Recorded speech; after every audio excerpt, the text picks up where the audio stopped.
repoussant à première vue. Hein, les statistiques, c'est pas trop notre tasse de thé, en tout cas pour beaucoup d'entre nous. Mais vous en faites pas, je suis aussi assez mauvais en statistiques. D'ailleurs, ne dites pas ça à mon PI, s'il vous plaît. Gardez-le pour vous. Donc ça va être assez vulgarisé et normalement abordable pour tout le monde. À propos de vulgarisation, je vais rendre à César ce qui est à César.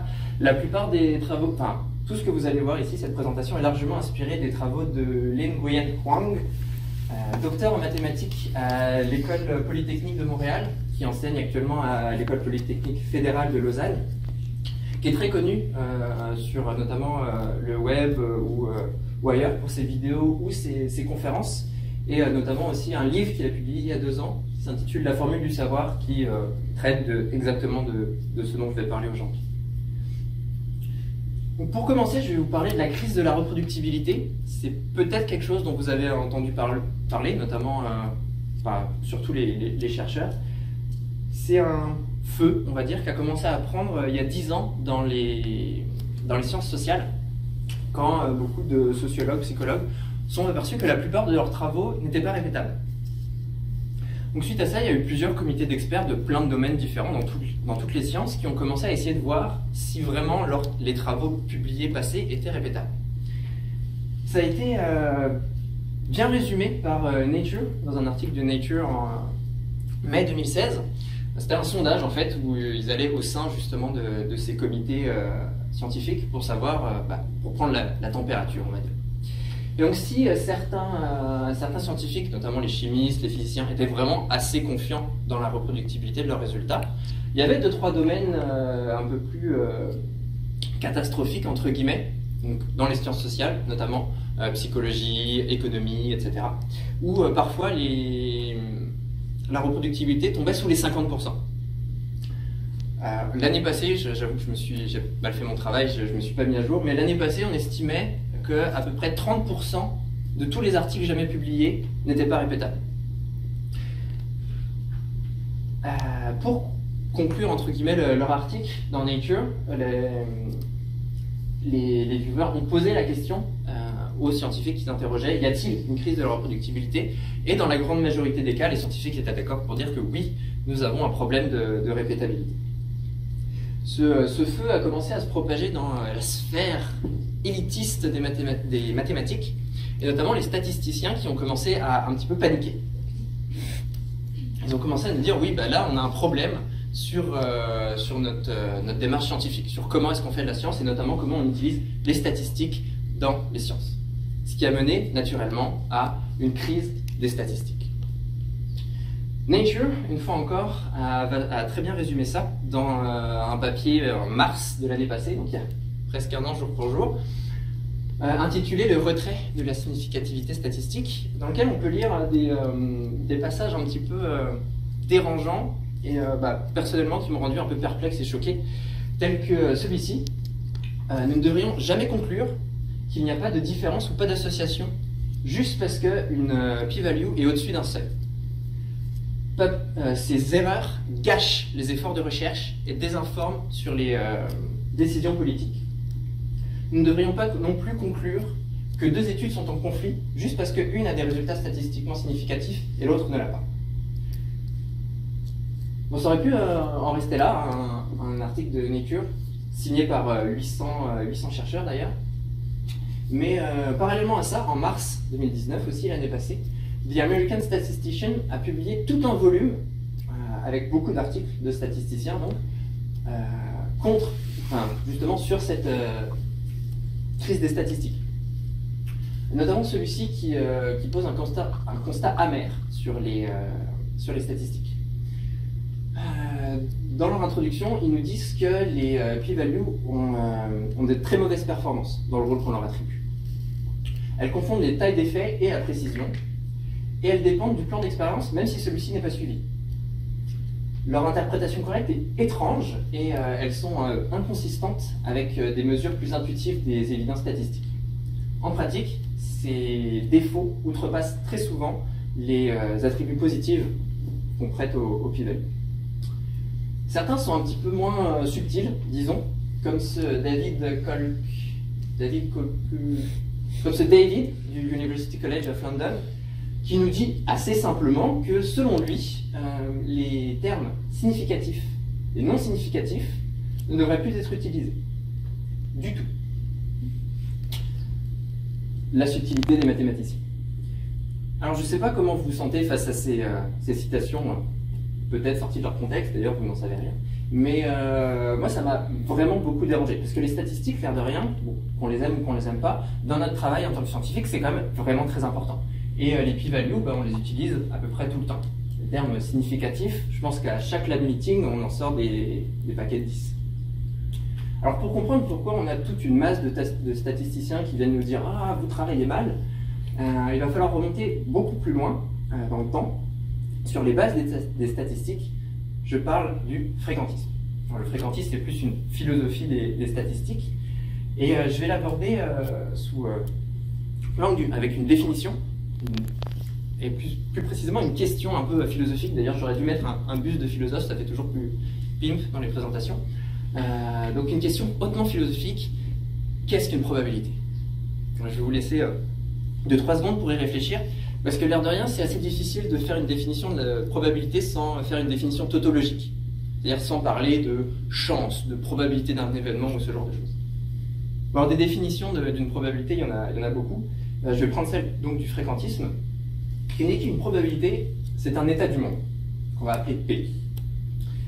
Et quand on fait des mesures, donc on obtient des données ou des fréquences, et ces fréquences vont éventuellement tendre ou converger vers cette probabilité. Dit plus simplement, on fait de la science pour atteindre cette réalité. Bon. Sur le papier, c'est bien joli. Sauf que nous, en tant que scientifiques, c'est notre travail, entre guillemets, on a un problème majeur. C'est que ce graphe, dans la vraie vie, il ressemble plutôt à ça. Et là, on a un problème. Parce qu'on a nos fréquences. Là, on peut se poser la question, mais où est cette réalité?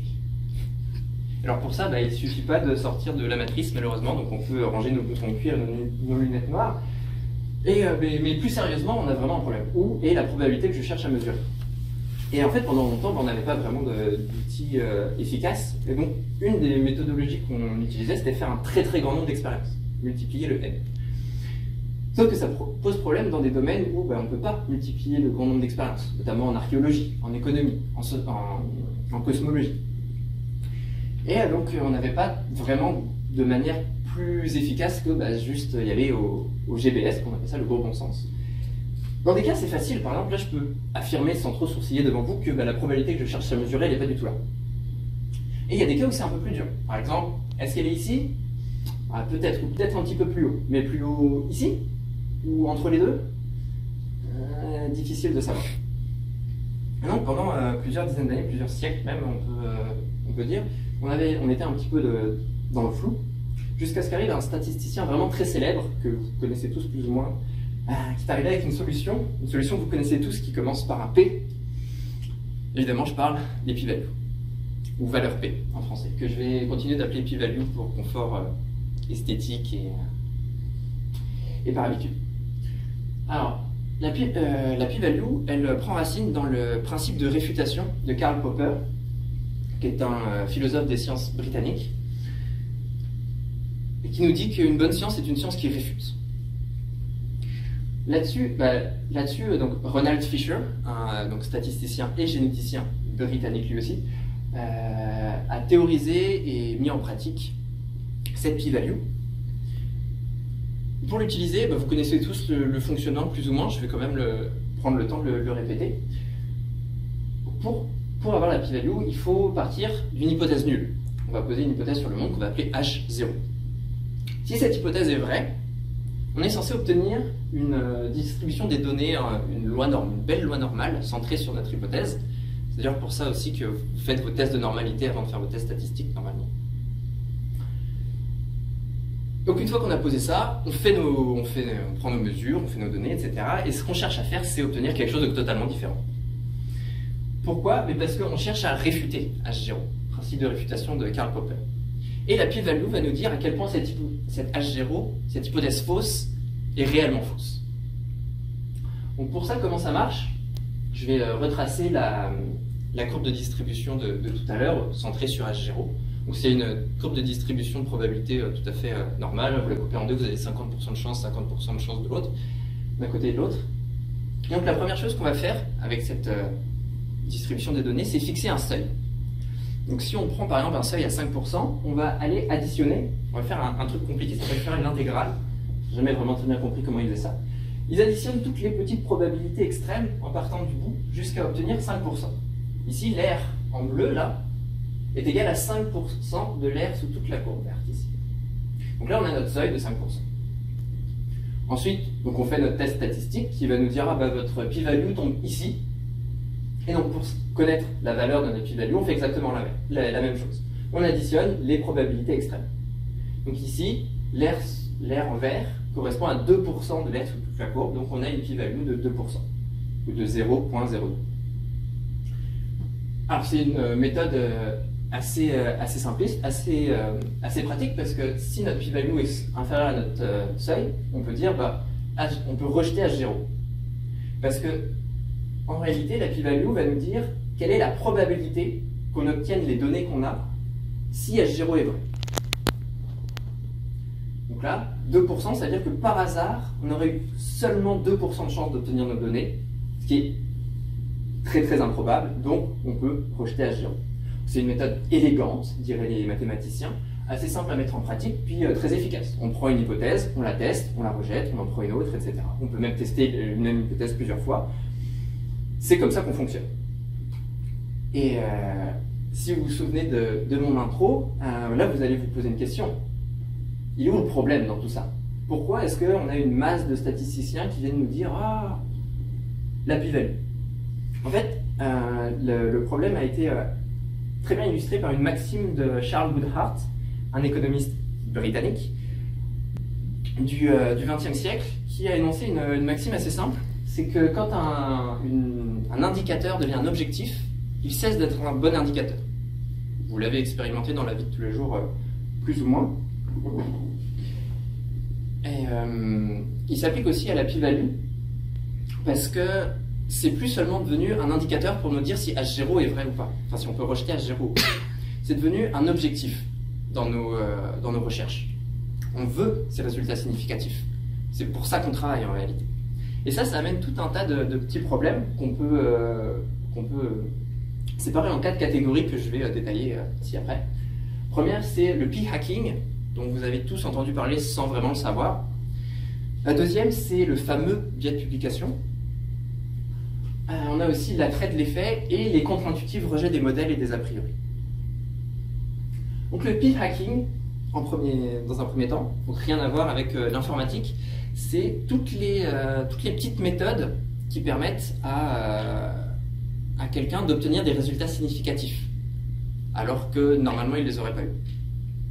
Bon, j'ai retenu 3 méthodes, il y en a toute une pelletée, pour que vous appreniez à les reconnaître, et en réalité vous les connaissez tous déjà. La première, c'est les arrêts prématurés d'expérience. Vous le savez, il ne faut pas arrêter ces expériences avant la fin. Je vais me prendre comme exemple, je suis un jeune étudiant tout fringant, plein de motivation, et donc mon PI me dit « Ah bah tiens, un projet pour toi », il en profite, parce qu'en général ça dure pas longtemps la motivation des étudiants. Tiens, voilà, un projet, réfléchis dessus. Donc voilà, je pense à mon plan d'expérience, il va ressembler à peu près à ça. J'ai beaucoup travaillé pour l'avoir. Je fixe mon seuil de probabilité à 5%, parce que en biologie, c'est le seuil qu'on prend. Hein. Travailler avec du vivant, c'est rarement évident. Et donc, je fais mes petites manipulations. Et je suis quand même assez impatient de savoir ce que ça donne, donc je commence à avoir quelques données, puis je les analyse dès le début, parce que j'ai envie de savoir si je travaille bien ou pas. Et là, ma significativité, ma p-value, au fur et à mesure de mes données, plonge sous mon seuil de 5% et semble se stabiliser. Et alors là, j'ai très envie de me dire, en tant qu'étudiant naïf, c'est parfait, je vais pouvoir aller voir mon PI et lui dire « Hey, regardez, j'ai déjà les résultats que vous attendiez 3 mois avant la fin de... 3 mois avant de ce que vous espériez. On va pouvoir sauver du matériel, on va pouvoir sauver du temps, on va pouvoir sauver éventuellement des souris. Comme ça, on va pouvoir aller plus loin, ou peut-être faire d'autres projets, etc. » Sauf que, comme vous le savez, il ne faut jamais faire ça, parce que si ça se trouve, je suis juste victime d'un biais d'échantillonnage, et si j'avais continué mon expérience, ma significativité aurait peut-être jamais repassé sous ce seuil. Alors, ça peut être intentionnel ou non, et ça peut être justifié ou non également. Je voulais vous parler de l'expérience de la prison de Stanford, qui est assez connue, mais très controversée. À la place, je vais prendre une expérience un peu plus récente, l'expérience de Julia Shaw en psychologie, qui travaille sur les faux souvenirs. Et dans son étude, son rôle, c'était d'implanter des souvenirs de crimes à ses patients. Et ça fonctionnait tellement bien que pour des raisons éthiques, elle a dû s'arrêter avant la fin. Il me semble à peu près vers le milieu. Parce que c'est questionnable, moralement, d'avoir des personnes innocentes avec des souvenirs de crimes qu'ils n'ont jamais commis. Donc voilà, ça peut être pour des raisons totalement justifiées. La deuxième technique que j'ai appelée la technique du shotgun, rien à voir avec la génétique. Je vais prendre une analogie. Vous êtes invité à un tournoi de tir à l'arc et vous ne pouvez pas refuser. Parce que on ne fait pas toujours ce qu'on veut. Sauf que vous n'êtes pas très bon en tir à l'arc, parce qu'on ne peut pas être bon partout. Et donc la meilleure méthode pour vous d'atteindre la cible, c'est au lieu de prendre un arc tout pourri qui tire une flèche, vous allez prendre un fusil à pompe et vous allez tirer sur la cible. Ça ressemblait à quelque chose comme ça. L'analogie, si vous ne l'avez pas deviné, c'est de faire un très grand nombre d'expériences. Parce que si on fixe un seuil de significativité à 5%, ce que ça veut dire, si on prend la définition rigoureuse, ça veut dire qu'on a 5% de chance par hasard, même si H0 est fausse, d'obtenir ces données-là. Donc si vous faites 20 expériences, 20 fois la même, vous allez statistiquement tomber sur une qui est dans votre seuil. C'est le cas. Par exemple, je commence sur mon projet, je fais mon expérience pour tester, j'obtiens un résultat significatif, mais bon, mon gel n'est pas très beau, puis mon image diminue et bof, donc je la refais pour pouvoir avoir des beaux résultats à la publier. Puis la première fois, je pipette mal, la deuxième fois, mon échantillon est peut-être resté un peu trop longtemps sur la paillasse. J'arrive pas à retenir ce résultat jusqu'à faire un nombre suffisamment d'expérience pour de nouveau l'obtenir. Tout content, je vais m'empresser d'aller publier ce splendide résultat en éclipsant ou même en ne pas mentionnant tous les essais que j'ai faits pour en arriver là. Ce qui est encore une fois du pied hacking. La troisième technique, méthode, je ne sais pas trop comment le définir, c'est la malléabilité statistique. Les stats, c'est génial. J'en vois 2-3 qui sourient jaune. Oui, les stats, c'est génial. C'est vraiment très important, c'est notre outil de travail. Mais on ne va pas se mentir, c'est compliqué. Les tests statistiques, il y en a une pelletée. Et les stats, c'est ça. C'est une grosse caisse à outils avec plein d'outils dedans et on ne sait pas toujours lesquels prendre. Par exemple, je suis sûr que ça vous est déjà arrivé, à un dîner mondain, il y a un de vos collègues qui vient vous parler, parce qu'ils ne peuvent pas s'empêcher de parler de boulot, vos collègues, c'est fou. Il vient vous dire, il vient vous parler de ses résultats. En disant, voilà, j'ai tel projet, j'ai tel résultat, puis là j'ai fait tel test, et ça a donné ça. Puis là, vous vous souvenez de vos cours de statistiques, parce que vous êtes quelqu'un de très chanceux, et vous dites, mais non, là c'est pas tel test qu'il faut faire, là c'est plus tel type d'ANOVA, tout tel, blablabla, enfin, vous connaissez ce jargon mieux que moi. Et votre collègue, il y réfléchit, puis ça l'empêche de dormir, puis une nuit, il se réveille, il va sur son ordi, puis il fait les tests statistiques que vous lui avez dit, et il obtient des résultats légèrement différents. La malléabilité statistique. Il y a une expérience que j'aime beaucoup, encore une fois, qui présente ça bien. Je vais vous en parler avant de présenter les résultats, parce que la figure est un petit peu compliquée. C'est une étude qui a été faite sur l'ensemble du monde, avec 24 équipes de statisticiens indépendantes les unes des autres. Elles ne savaient pas qu'elles étaient plusieurs à travailler sur cet objet d'étude. Cet objet d'étude, c'était un jeu de données qui concerne un problème très important du 3e millénaire, c'est les matchs de soccer. Ils ont tous obtenu ce même jeu de données et ils devaient répondre à une même question, c'était est-ce que les arbitres sont plus racistes dans les matchs de soccer? Plus précisément, c'est est-ce qu'ils donnent des cartons de pénalité à des joueurs typés, c'est dark-skinned dans l'expérience. Et ce qui est très amusant, c'est que ces équipes statistiques, sur les 24 équipes, il y a eu 21 tests statistiques différents. Elles ont presque toutes fait un test différent. Donc voici les résultats. Donc chaque point correspond à une des équipes. Et ça va donc de également probable à 3 fois plus probable qu'un arbitre donne un carton à un joueur typé. Et si on voit que la médiane, donc elle est à 1,31 il me semble, est légèrement au-dessus de 1, on peut voir que 2 équipes ont obtenu presque 3 fois plus. Et une sur les deux a même obtenu des résultats statistiquement significatifs. à 3 fois plus. Donc là, on peut se douter que si jamais c'était vraiment une question importante, vraiment un objet de recherche pour ces équipes-là, peut-être que deux ou trois équipes ici publieront leurs résultats en disant bon voilà, on a des arbitres légèrement plus racistes. Mais je suis prêt à parier que cette équipe-là, elle va publier son résultat. En disant regardez, les arbitres sont 3 fois plus racistes, c'est statistiquement significatif. Et je suis prêt à parier aussi que des médias plus grand public, disons, comme des journaux, des journaux télévisés, etc., vont s'empresser de relayer cette étude en disant ah, regardez, les arbitres sont racistes dans les matchs de soccer. Et puis ensuite, on a ce qu'on connaît, un Twitter, etc. Et ce que je viens de décrire là, c'est le fameux biais de publication, que vous connaissez bien. Publish or perish, be visible or vanished. En tant que scientifique, on veut avoir des résultats un peu sensationnels. Ouais, l'animation est too much, c'est fait exprès. Parce que on veut publier des résultats, des articles de manière régulière. Il me semble que c'est un par an, mais vous connaissez ça mieux que moi. Et on veut surtout que ces articles soient cités par les pairs. C'est une forme de reconnaissance, mais c'est aussi une forme de crédit. Grâce à ça, on va pouvoir demander des financements, on va pouvoir partager ses projets, partager ses recherches et ses idées. Parce que, imaginez, donc toujours à ce fameux dîner mondain, un de vos collègues qui vous approche et qui, encore une fois, ne peut pas s'empêcher de parler boulot et qui vous dit « Ah, je suis vraiment content, on vient d'arriver à la fin d'un projet, j'ai mis tout mon labo dessus, ça fait 18 mois qu'on travaille, toutes les semaines, même les fins de semaine, et enfin on a eu tous nos résultats, j'ai fini les analyses et on n'a rien trouvé du tout. » Vous allez vous dire, pas très bon ce collègue. Et c'est vrai, parce que passer 1 an et demi pour publier un article en disant on n'a rien, c'est pas forcément très bon pour la carrière. Mais ça peut parfois être assez intéressant de prouver que quelque chose n'a pas d'effet. Par exemple, qu'une molécule n'a pas d'effet.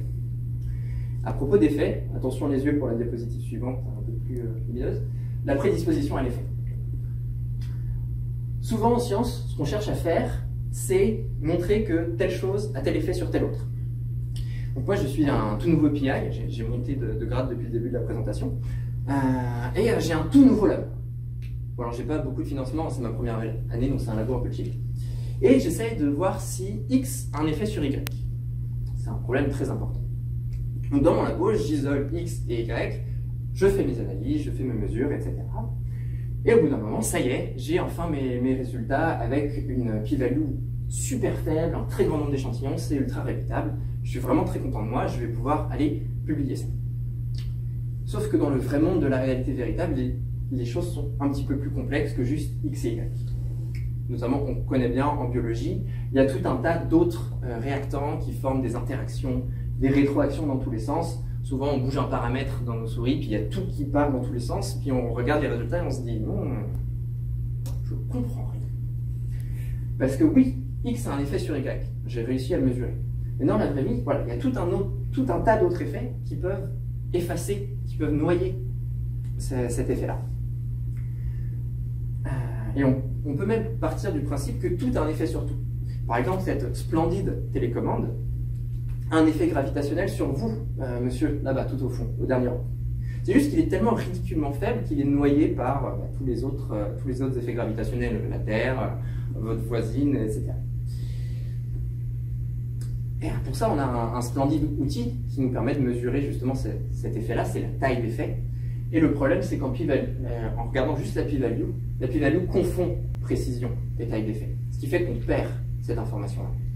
En médecine, on est quand même assez focus là-dessus, on sait se prémunir de ça, mais c'est quelque chose qu'on perd quand on regarde uniquement la p-value.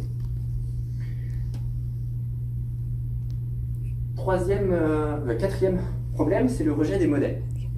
Je vais partir tout de suite sur un exemple, la théorie de la gravitation d'Isaac Newton, que vous avez dû voir secondaire ou lycée selon votre provenance. Et j'ai une super nouvelle pour vous si jamais vous n'aimez pas tout ce qui est formules compliquées à retenir, etc., tout ce qui est physique, c'est un petit peu compliqué. Et donc j'ai vraiment une bonne nouvelle pour vous, c'est que l'équation de la gravitation de Newton est fausse. Elle a été rejetée, balayée par un petit physicien de l'Office des brevets de Berne qui s'appelle Albert Einstein, il y a un siècle. Voilà. Je sais que bon, l'éducation, etc., le temps pour les réformes, c'est long, mais un siècle, ça fait quand même longtemps. Pourquoi on continue d'apprendre cette formule fausse à l'école? En fait, c'est simple, vous pouvez vous en douter, c'est parce que c'est un modèle. C'est une approximation de la réalité qui nous permet de faire abstraction de plein de choses dont on n'a pas forcément l'utilité.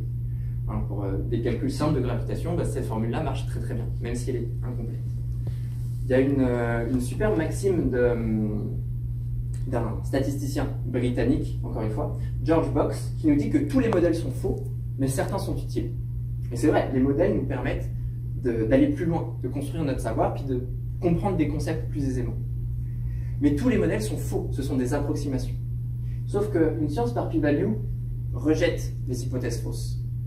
Si bien qu'une science par p-value va rejeter tous les modèles, ce qui est assez problématique. L'autre versant de la médaille, c'est le rejet des a priori, qui nous vient directement de la philosophie fréquentiste. On vous l'a très certainement dit, en science, il faut rejeter ces a priori. Il ne faut pas avoir d'attente sur les résultats. Et c'est très très pertinent parce que ça nous évite ce qu'on appelle le biais de confirmation. On va avoir tendance éventuellement à aller chercher les données qu'on veut et qui nous arrangent. Alors que, en science, on est censé être totalement objectif. C'est d'ailleurs pour ça qu'on fait des tests en aveugle, en double aveugle, etc. Sauf que ça peut paraître parfois absurde. Par exemple, chez moi, j'habite un très grand manoir avec un splendide plafond. Bon alors c'est pour l'exemple, hein, comme tous les étudiants, je vis dans une cave avec 18 colocataires. Et donc, dans mon manoir de l'exemple, il y a du bruit qui émane de ce plafond. Et en tant que grand scientifique, je ne peux pas m'empêcher de dresser tout un tas d'hypothèses dans ma tête. La première, c'est mon chat. Parce que je sais qu'il adore se balader partout. Voilà, ça rend moins bien, ou bref. Il adore se balader partout, donc voilà, c'est lui qui fait ce bruit-là. Ou alors c'est peut-être la température. Surtout en ce moment, là, avec le gel, dégel, la neige, peut-être que ça fait un peu grincer mon plafond, c'est pour ça que j'entends ce bruit-là. Ou alors, c'est le fantôme de George Box, ce qui en ferait un manoir hanté, ce qui est plutôt pas mal. Et donc là, un fréquentiste très caricatural, j'entends, va nous dire il faut rejeter ces a priori. Voilà, tu as 3 hypothèses, tes 3 hypothèses ont une probabilité égale. Et donc il faut que tu testes les 3. Sauf que je suis un petit peu gêné avec cette approche. Parce que imaginez à votre fameux dîner mondain, un inconnu qui ne vient pas vous parler boulot, mais qui vient vous parler de chez lui, de son plafond qui grince, et qui dit ah, oui, donc j'ai mon plafond qui grince chez moi, et je ne sais pas trop si c'est mon chat ou un fantôme. J'hésite. Alors, déjà, vous allez le regarder très étrangement, puis vous allez vous empresser de vous éloigner pour aller chercher un deuxième verre. Ça paraît assez absurde de dire bon, oui, peut-être que c'est mon chat, peut-être que c'est un fantôme. Ce qui me paraît plus raisonnable, c'est d'effacer tout ça et de dire bon, mon chat, c'est très probable, parce que il n'est pas là, puis voilà, il se balade partout. Température, bon, je suis pas un grand physicien, mais je sais qu'avec l'humidité, le bois travaille, puis bon, réchauffement climatique, tout ça, on sait jamais. Mais alors les fantômes, déjà, j'en ai jamais vu. Et puis les preuves qu'on a, on va pas se mentir, elles sont pas fifolles. 2-3 vidéos YouTube avec des gens qui rigolent, bon, c'est pas très scientifique. Donc je lui accorde une très très faible probabilité. Est-ce que certains parmi vous sont plutôt d'accord avec ça? Personne? Je regrette de vous informer que du coup je suis le seul bayésianiste de la salle. Donc le bayésianisme, qu'est-ce que c'est? Est-ce que certains d'entre vous en ont entendu parler avant de lire le titre de la conférence ou de venir ici? Ah, personne. C'est bien, je vais pouvoir vous raconter n'importe quoi. C'est parfait. Alors, elle est issue de la formule de Bayes. Normalement, vous aurez dû avoir une image, mais problème technique. Donc la formule de Bayes, inventée par Thomas Bayes, un mathématicien britannique, dans les années, au XVIIIe siècle. Il a formulé sa petite formule. C'était la probabilité d'obtenir un sous-groupe, sachant un groupe, enfin bref, des trucs de stats compliqués. Et même lui, il ne l'a pas trouvé folle. Il ne l'a jamais publié de son vivant. C'est un de ses amis à titre posthume qui a fait un article avec toutes ses découvertes. Et ça a été repris par le grand Pierre-Simon Laplace, qui lui a donné cette forme-là. Alors pas de panique, ne partez pas, hein, je ne vais pas la détailler. Je vais surtout m'intéresser au premier terme, P de H sachant E. Alors, qu'est-ce que ça veut dire ce jargon statisticien barbare? En fait, ça va nous dire la crédence qu'on peut avoir dans une hypothèse H lorsqu'on connaît les données E. Alors ça peut être pas de mine comme ça, mais si vous vous souvenez de mon introduction sur le fréquentisme, un des grands problèmes qu'on avait, c'était de fixer notre probabilité, savoir où était notre hypothèse, alors qu'on n'avait que des données. Et c'est pour ça qu'on a dû passer par H0, hypothèse nulle, la p-value, etc. Alors qu'avec cette formule, on n'a plus besoin de tout ça. Juste avec nos données, on peut obtenir une crédence dans notre hypothèse. D'ailleurs, on peut obtenir, j'y reviendrai plus tard, une crédence dynamique et où on connaît l'incertitude qu'on a sur cette hypothèse. C'est tellement puissant et efficace que certains commencent à l'adorer, à l'image donc de Lee Nguyen, dont je tire toute cette présentation, qui l'appelle la formule du savoir, le titre de son livre. Ou alors, on peut croiser des petits shorts aléatoires sur Quantimage qui nous disent que ce n'est pas juste une méthode statistique, c'est la loi. Bon, alors, avant de tomber dans l'adulation générale, garder un petit peu notre esprit critique, puis savoir comment ça fonctionne. En fait, il faut se l'imaginer comme une partie d'échecs entre deux hypothèses. Je vais reprendre mon exemple de tout à l'heure, celle du chat et du fantôme. À la place du jeu d'échecs, on va avoir une ligne infinie qui s'étend des deux côtés avec un milieu. Et sur chacun des côtés, on va mettre une de nos deux théories, une de deux hypothèses, excusez-moi. Et ensuite, la partie se joue en 3 coups. En premier, ce qui est très important et ce qui est très problématique, c'est fixer ses a priori. Et ça vient rentrer en conflit direct avec la philosophie fréquentiste que j'ai présentée tout à l'heure. Pour le bayésianisme, on a besoin de partir d'a priori. Et donc, ça amène plein de débats et de critiques sur cette méthode, à raison. En deuxième, c'est... excusez-moi. Dans mon exemple, je disais que je croyais plutôt au chat qu'au fantôme, donc je vais fixer mon a priori par là, plutôt du côté du chat. Deuxième étape, c'est collecter nos données. Voilà. Comme vous le savez très certainement, je suis un grand scientifique qui ne sait pas mettre un sabre. Donc je suis un professionnel, hein, ne faites pas ça chez vous. Donc, je suis allé collecter mes données, je me suis approché de là où j'entendais le bruit. Et là, j'ai fait une expérience très dangereuse. Je fais minou, minou, minou. Et là, j'ai obtenu un miaou. J'avais collecté mes données. Bon, j'aurais dû le faire en double aveugle, etc. Mais bon, j'en pas vu. Donc voilà, collecter mes données. Troisième étape, ajuster notre confiance dans nos hypothèses. C'est pour ça qu'on fait tout ça, en réalité. Donc c'est là où la formule que j'ai présentée à la diapositive précédente rentre en ligne de compte. On va faire les calculs grâce à cette formule. Alors je ne vais pas rentrer dans les détails, je vais simplifier ça en disant que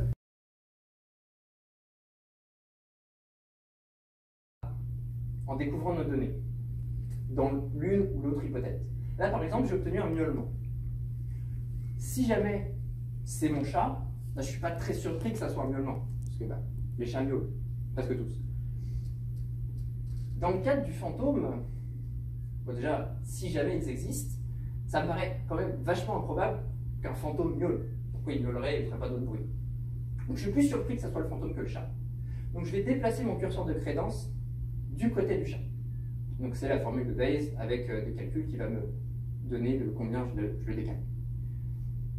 Comme je disais, c'est aussi un savoir dynamique parce que rien ne nous empêche de repartir de l'étape 1 avec notre a priori, donc qui s'est déplacé, et de calculer d'autres, enfin d'aller chercher d'autres données avec d'autres expériences, etc.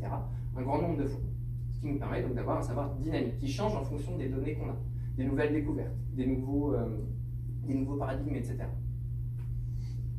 Pour voir si vous avez bien compris, pour un peu cristalliser ce nouveau savoir que je vous transmets, on va le mettre en pratique. Et alors plusieurs d'entre vous le savent, j'adore les jeux de rôle. Donc on va en faire un petit, là, comme ça, tous entre nous. Bon, plus une expérience de pensée. C'est une maladie qui frappe les neuroscientifiques. Alors rassurez-vous, ce n'est pas le coronavirus. C'est une maladie un peu plus cool parce qu'elle n'a pas de symptômes. Et c'est une maladie un petit peu moins cool parce qu'elle est mortelle dans 100% des cas. Et évidemment, bah, c'est une maladie d'expérience de pensée, donc il n'y a pas de remède. Donc c'est une maladie qui touche que les neuroscientifiques, parce que c'est une maladie un peu bizarre, mais elle touche un neuroscientifique pour 10 000.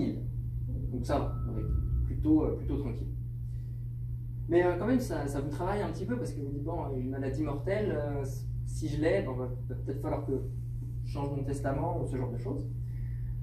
Donc vous allez à la clinique pour aller demander un test.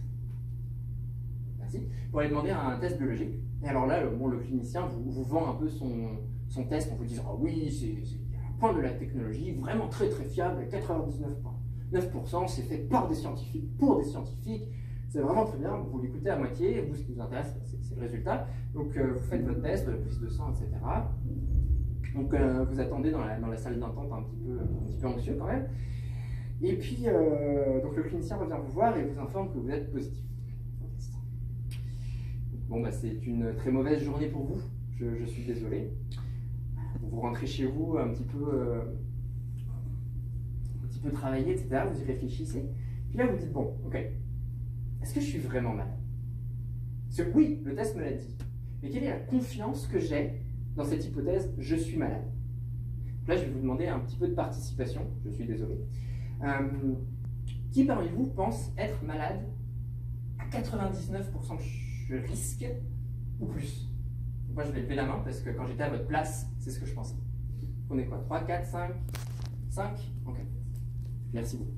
Qui pense que c'est 90 ou plus? Bon, ouais, on est quand même sacrément malade, mais bon, je suis quand même quelqu'un en bonne santé, assez chanceux. 2, 3, 4. 4 aussi? 4 et 5, parfait. Donc tous les autres, vous pensez que c'est moi? Ou alors vous n'avez pas d'idée? Ouais, 1 là-bas, 2, 3, 4. Bon, parfait, 4, 4, 4. Est-ce que l'un d'entre vous veut se risquer à donner un chiffre? Qui a le courage de donner un chiffre? Personne? Bon. Alors, je ne vous vends pas le punch tout de suite, on va appliquer donc la méthode bayésienne en 3 étapes. La première, la plus importante, entre guillemets, comme je le disais tout à l'heure, c'était de fixer ses a priori. C'est quelque chose qu'on n'a vraiment pas l'habitude de faire. Surtout en tant que scientifique, on se force à ne pas le faire. Là, les a priori, je vous les ai donnés. C'est 1 pour 10 000. Parce que oui, les a priori peuvent être des données mesurées, etc. Du coup, ça porte assez mal son nom. En deuxième, on va collecter nos données. Donc c'est le test biologique qu'on est allé faire, qui était donc fiable à 99,9%. Et oui, ça correspond à une donnée avec une très faible p-value. Et en troisième, on va ajuster notre crédence sur notre hypothèse, avec le calcul. Bon, là, on n'a pas besoin de s'encombrer de toute la formule de Bayes. En fait, c'est juste un simple calcul de faux positif. Si vous prenez 10 000 personnes, 10 000 et une personne, vous avez 10 000 personnes saines. Si vous faites passer ce test à ces 10 000 personnes, vous allez obtenir 10 faux positifs pour un malade. Ce qui fait 1 pour 11, donc on va l'arrondir à peu près 10%. Donc c'est pas 99, c'est pas 90, c'est pas 50, c'est 10%. Alors que votre test était ultra fiable. Les a priori sont très importants dans la méthodologie bayésienne. Je vais conclure cette très longue présentation en citant une fois de plus The American Statistician, un des articles du American Statistician, vers la fin du volume, qui conclut, ils concluent leur article de cette manière. Alors, faisons-le. Allons au-delà du statistiquement significatif, même si les conflits et les dissensions sont inévitables pour cela. Cela en vaut la peine. Dans un monde au-delà du P inférieur à 0,05, en nous libérant des liens de la significativité statistique, les statistiques en sciences et en politique deviendront plus significatives que jamais. Merci de votre attention.